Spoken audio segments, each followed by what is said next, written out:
অনেক দিন পর নেহারি খেতে ইচ্ছে করলো। তারপরে হচ্ছে আম্মুকে বললাম যে আম্মু নেহারি খেতে ইচ্ছে করতেছে। আম্মা পরে নেহারি রান্না করলো। আসলে মায়ের হাতের নেহারি রান্না কী যে মজা। আর আমরা যখন নেহারি রান্না করি সেটা হচ্ছে তন্দুর রুটি দিয়ে নেহারিটা খাই, আর এমনিতে যে আটা রুটি ওটা দিয়েও খাওয়া হয়। এই যে আম্মু নেহারিটা বসায় দিচ্ছে।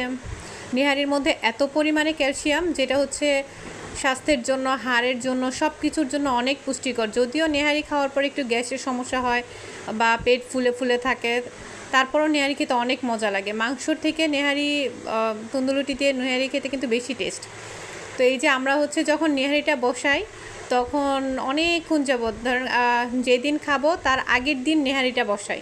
ওইটা হচ্ছে গ্যাসের চুলা, তো ওই অল্প অল্প আছে হইতে থাকে নেহারিটা। প্রেশার কুকারে দেয় না, অনেকে আবার প্রেশার কুকারে নেহারি রান্না করে খায় যখন তখন। কিন্তু আমার কাছে মনে হয় যে নেহারিটা যত জাল হবে, মানে যতক্ষণ এটাকে রান্না করা হবে তত বেশি এটার টেস্ট হবে। তো নেহারি রান্না এগুলো হয়ে যাওয়ার পরে পেঁয়াজ টেয়াজ দিয়ে বাগার দেয়, তেল টেল দিয়ে বাগার দেওয়ার পরে হচ্ছে এরকম কালার আসে।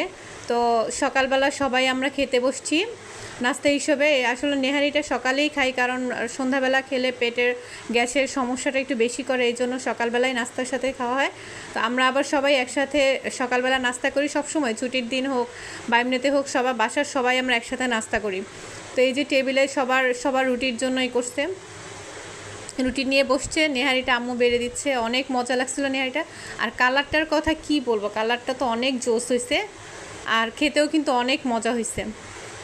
আর হচ্ছে সবাই একটু একটু করে খাচ্ছে। এগুলো আসলে অনেকগুলো নেহারি, তো খেয়ে শেষ করতে পারি নাই।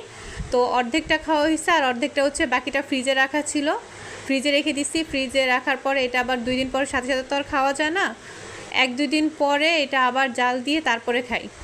কারণ আর এইখানে যে নেহারিগুলা খাচ্ছি ওইটা মনে হয় হোটেলে যদি হইতো তত অনেক দাম হইতো। তো বাসার সব কিছুই হচ্ছে স্বাস্থ্যসম্মত, প্লাস হচ্ছে খেতেও অনেক টেস্ট, আর ভালোও লাগে। সবাই যখন একসাথে খেতে বসি তখন কিন্তু অন্যরকম একটা ভালো লাগা কাজ।